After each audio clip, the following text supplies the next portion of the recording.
ಜನ ಹೋರಾಟಕ್ಕೆ ಅಷ್ಟು ಬೆಂಬಲ ಕೊಡ್ತಾರ ಅಂತ ನೋಡಿ ಸರ್, ಹೋರಾಟಕ್ಕೆ ಬೆಂಬಲ ಕೊಡದೆ ಹೋಗಿದ್ರೆ ನಾವ್ ಇಷ್ಟ ಮಟ್ಟಕ್ಕೆ ಬರಕ್ ಆಗ್ತಾ ಇರಲಿಲ್ಲ. ಮತ್ತೆ ಒಬ್ರು ಎಮ್ ಎಲ್ ಎ ಆಗ್ಲಿಲ್ವಲ್ಲ ಎಷ್ಟು ದಿನ ಆದ್ರೂ ಒಬ್ರು ನೆಟ್ಟಿಗೆ ರಾಜಕಾರಣದಲ್ಲಿ ಗುರ್ತಿಸ್ಕೊಳ್ಳಿಲ್ಲ, ಒಂದು ವಿಧಾನಸಭೆಗೆ ಒಬ್ರು ಹೋಗ್ಲಿಲ್ಲ, ಕಾರ್ಪೊರೇಷನ್ ಎಲೆಕ್ಷನ್ ಇದ್ ಮಾಡ್ಲಿಲ್ಲ, ಓಟ್ ಹಾಕಲ್ವಲ್ಲ ಅದು ಯಾಕೆ ಸರ್? ನೋಡಿ, ವೋಟ್ ಹಾಕ್ತೇ ಹೋದ್ರೇನೆ ಇಷ್ಟಿದ್ದೀವಿ.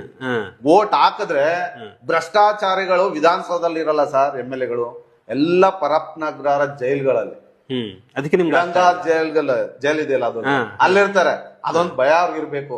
ಆದ್ರೆ ಜನರಿಗೆ ಯಾಕೆ ಭಯ ಅಂತ ನನ್ಗೆ ಗೊತ್ತಾಗ್ತಾ ಇಲ್ಲ. ಅದೇ ಗೊತ್ತಾಗ್ತಿಲ್ಲ. ಈಗ ನೀವು ಹಾಕಿದ್ದನ್ನ ಎಲ್ಲರೂ ಅಪ್ರಿಶಿಯೇಟ್ ಮಾಡ್ತಾರೆ ಸರ್. ಒಂದ್ 10 ಜನ ನೀವು ಸರಿ ಇಲ್ಲ ಅಂತ ಹೇಳ್ತಾರೆ, 90 ಜನ ಅಪ್ರಿಶಿಯೇಟ್ ಮಾಡ್ತಾರೆ. ಆ 90 ಭಾಗದಲ್ಲಿ ಒಂದು 10% ಅವ್ರು ನಿಮ್ಗೆ ಜನ ಓಟ್ ಹಾಕ್ಬೋದಾ ಸರ್? ನನಗಂತ ಯಾಕೆ ಇವ್ರ ಮನಸ್ಥಿತಿ ಹಿಂಗಾಗಿದೆ?